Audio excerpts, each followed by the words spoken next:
Hi again everyone and welcome to another video that I've done on my lunchtime today. I managed to do 3, are you impressed? So this is a bit different than normal. I actually have Photoshop open and I'm just going to show you this fantastic website called PixelSquid. I haven't been asked by them to do this video. I just think it's an amazing tool. So essentially it's 3D stock. Now the cool thing is, as you can see, loading all camera angles there, you can click and drag and move around the item before you even work with it to see if it's going to work with your photos, which is pretty cool. Added to the light box, don't ask about the names. And if you've got the actual extension for Photoshop, it automatically imports it into Photoshop for you, which is fantastic. Gotta stop saying that. It is about $20 a month, but I really like it. It's come in really handy for some of my photo manipulations.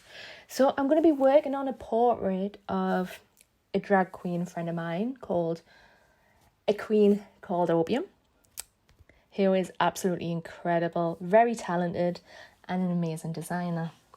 And she's going to hate me for this and love me for it at the same time.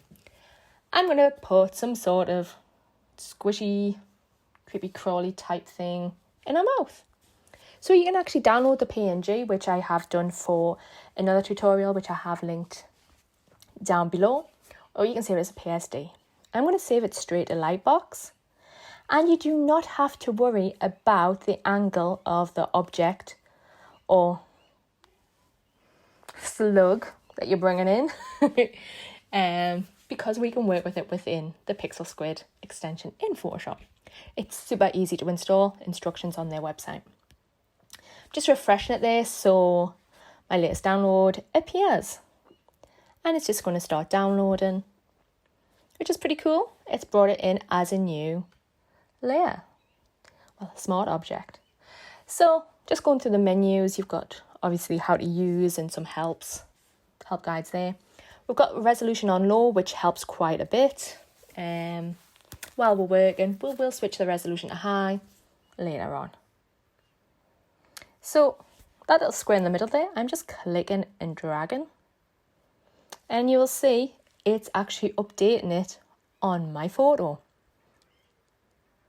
This is super handy, especially if you want to do the more fun portraits like this. I got wrong, like people keep saying stop using spiders coming out of people's eyes and mouths, so I chose the next best thing, I guess.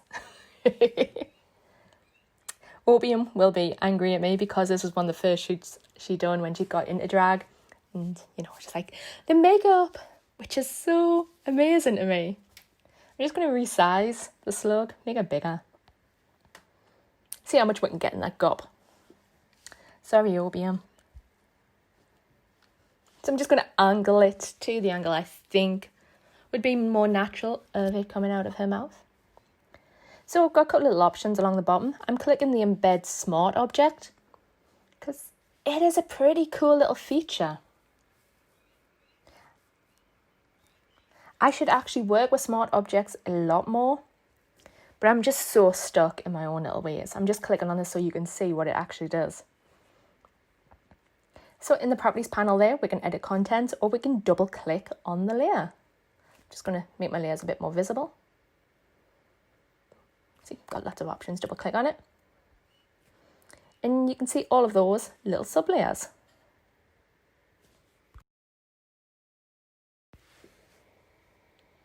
So it's just broken it down so you can do a more advanced,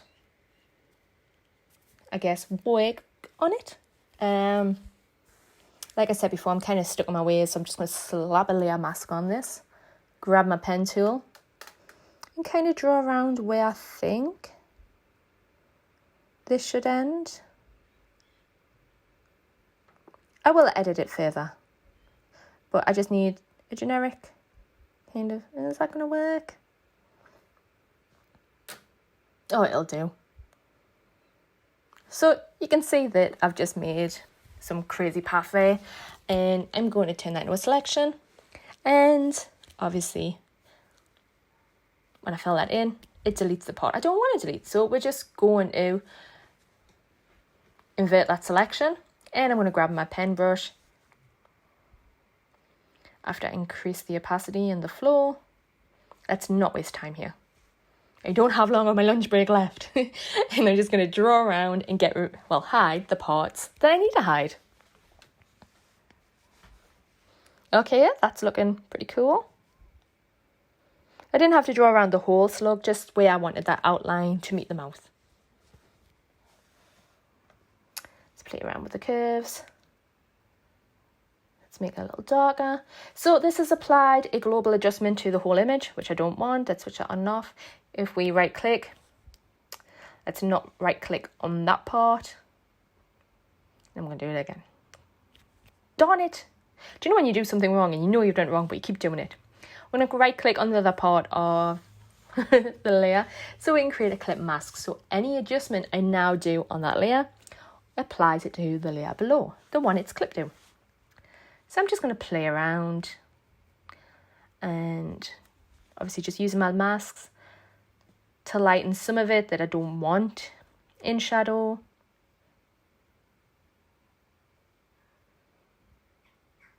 And we'll go from there. So the hardest part of this is going to be matching up the lighting of the original photo, which was taken 4 or 5 years ago, I guess, with this 3D object. Obviously, you do have the options of creating your own lighting within Photoshop, which is something I'm going to talk about at a later date because it's something that needs an entire video for itself. So I've just created a new layer. I'm just going to clip it down so it only affects the slug layer. And I'm just adding some gradient masks just for shadows. We will play around with these a little bit more. Probably change the blend mode. Yep, multiply. Change the opacity. Yeah, but we've got a good start here. Obviously, it should be darker going towards the mouth, but we're going to have to bring some reflections in because the light is obviously hitting the bottom lip. And we need some of that colour to bounce onto the slug, so we're going to add some of that. There's just lots of little fine-tuning that you do have to do. I mean, it's never going to look realistic because how many people do you know will actually put a slug in their mouth for a photo shoot? Also, like, why would you want to? The poor slug. I'm just drawing around with a bit of a softer brush just to gauge, like, you know, how much to get rid of or if I want to bring some back.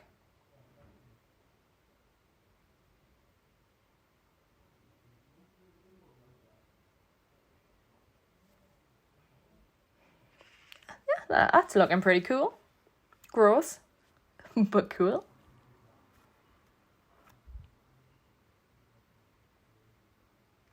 Let's just tidy up some of these edges. Let's go for a harder brush. Let's change the size.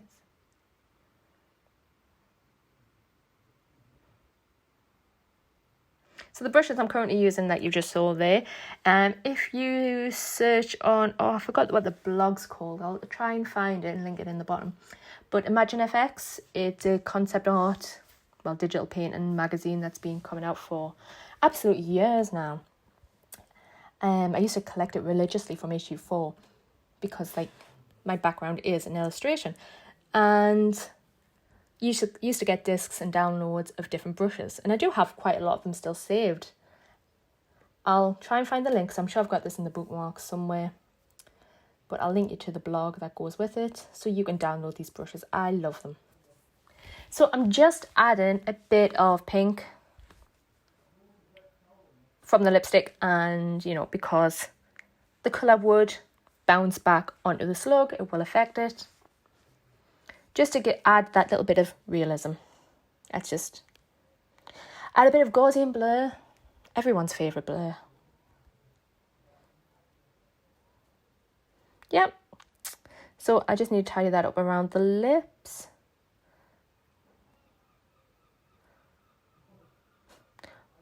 Like creating a clipper mask. Clipper masks are your best friend. Play around with that opacity so it's just not as strong. Because you got to think the light's hitting the lips, then the lips is bouncing on the slug. Would it have some shine? Actually, I don't know, because slugs are slimy. So they might have a little bit of a highlight. I'm going to go find a slug and just hold like a pink lipstick next to it. Just so I can see how the colour's affected. The things you do for art. I'm just adding a tiny bit of a highlight at the top here because the light is coming up from above.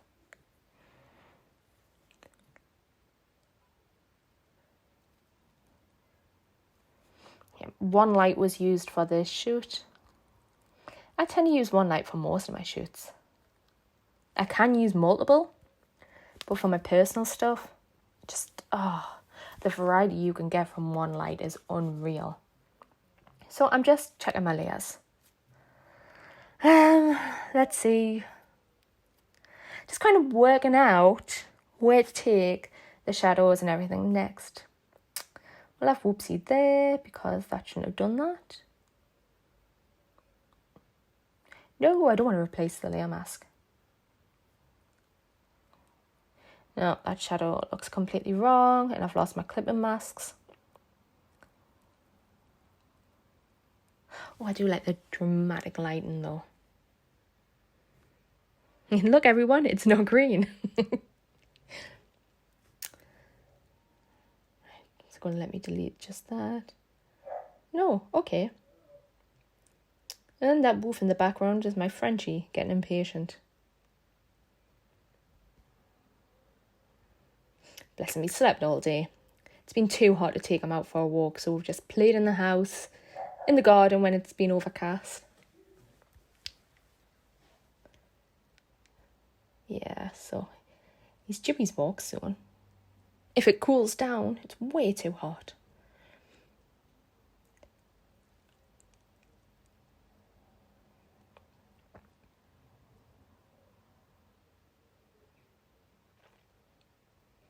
No, I didn't want blending options. Why did I click that?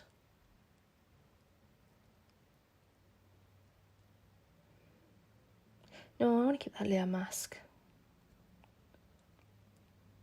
Actually, do you know what? Let's just scrap this idea. Let's just jump all manual. No! Oops, inverted it. Off. So I kind of came in with a little bit of a plan of placing this slug in Opium's mouth, but I hadn't really fine-tuned the whole idea in my brain before doing this. Okay, we'll just scrap what I was just trying to do there. Forget that happened. I think it's good to show you kind of like mistakes that we'll make, because a lot of the time when you see videos on YouTube, they are so well rehearsed, you know, there's like auto cues, there's like everything. And part of, well, what I think is the best way to learn is to make mistakes. Just coming in and adding a gradient in here. Because sometimes when you're trying out some things, they may work differently on one image to another. You may get a nice surprise. But one thing you can take away with it if it doesn't work is you've done something wrong, so you know not to do it again. So, yeah, I keep my mistakes in these videos. It's like I say, it just makes sense to me. I make mistakes so you don't have to. That's going to be my new tagline. So I just added that little gradient to the bottom of the slug just to darken it a little bit. And I've made a mask and I'm just gradually bringing in that shine to the lips.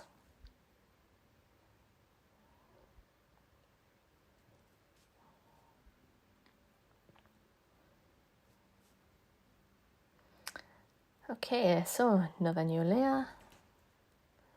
Let's just come in and tiny brush.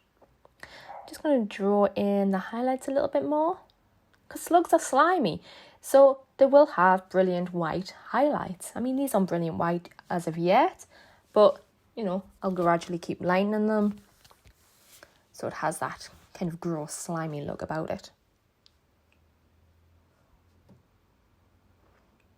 I say gross, they're fascinating. So these aren't exactly white highlights, but we'll build up like that. Whoops. Command Z. So I'm just drawing over all the parts that have a little bit of a highlight anyway. Just going over them, just building it up. And I'm completely using a trackpad here. Because I'm in the middle of moving house. Yeah, I was supposed to move in April, but because of lockdown, it's going to be end of September now. Everything is just boxed away. I'm living out of boxes. So I keep losing everything. That's looking so cool right now. The lighting on the slug is starting to match the lighting on Obium. So I know this is working. I'm just going to drag a folder of colour grading that I'd done on the original image and just bring it to the top, so it's adding the same similar sort of colour tones to the slug as well as Obium still. Let's just play around with, I love curves. Let's do it as a clipper mask, so it's only affecting little Sluggy. Sluggy is such a good model.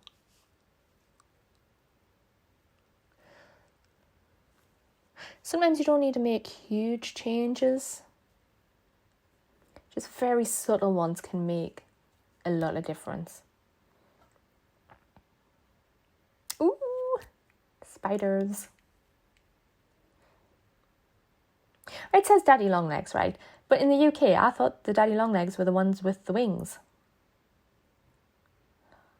Or whatever. I love the ones with the giant legs. They're just so goofy. I'm just going to move this. Command T. Nope.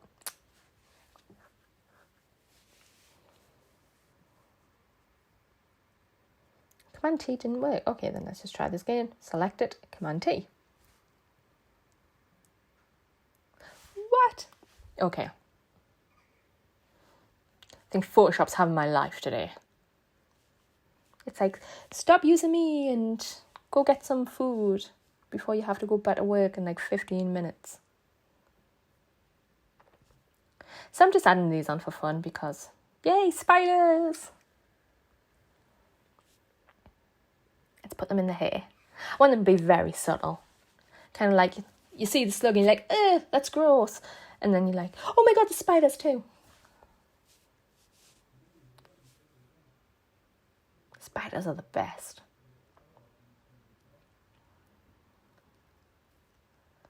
Yeah, that's looking pretty cool. I think it needs to be a little smaller. Clip-in masks are your best friend when you've got all your objects separately, because obviously you can work on them individually without affecting the rest of it.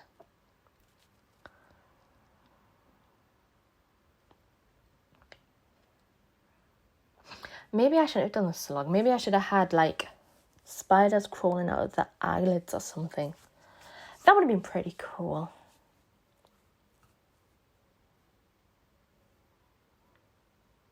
Maybe my next photo. Maybe.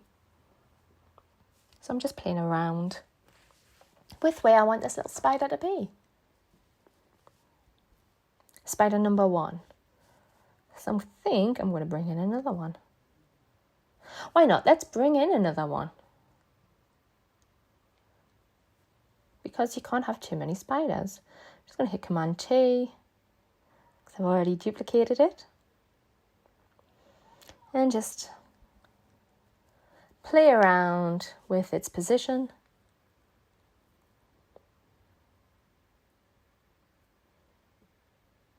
I've got to say, with the PixelSquid, when you've PixelSquid extension, when you've brought the image into the Lightbox and you download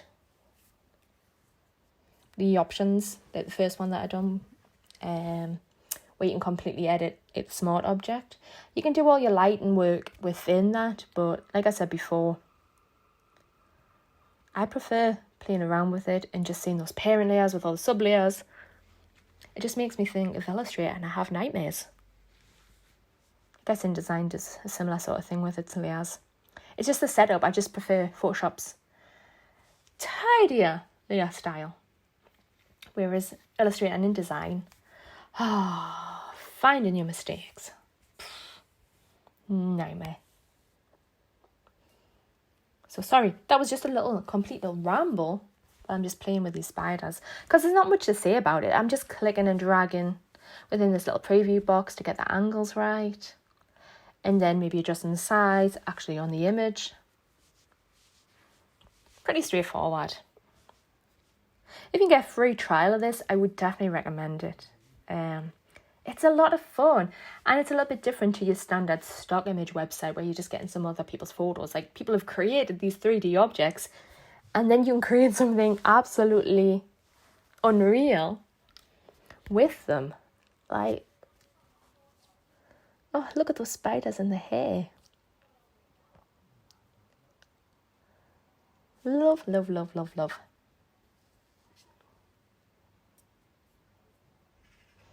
So there you have it. I might fine tune a couple of little bits here and there, but overall, that is essentially how I've been using PixelSquid.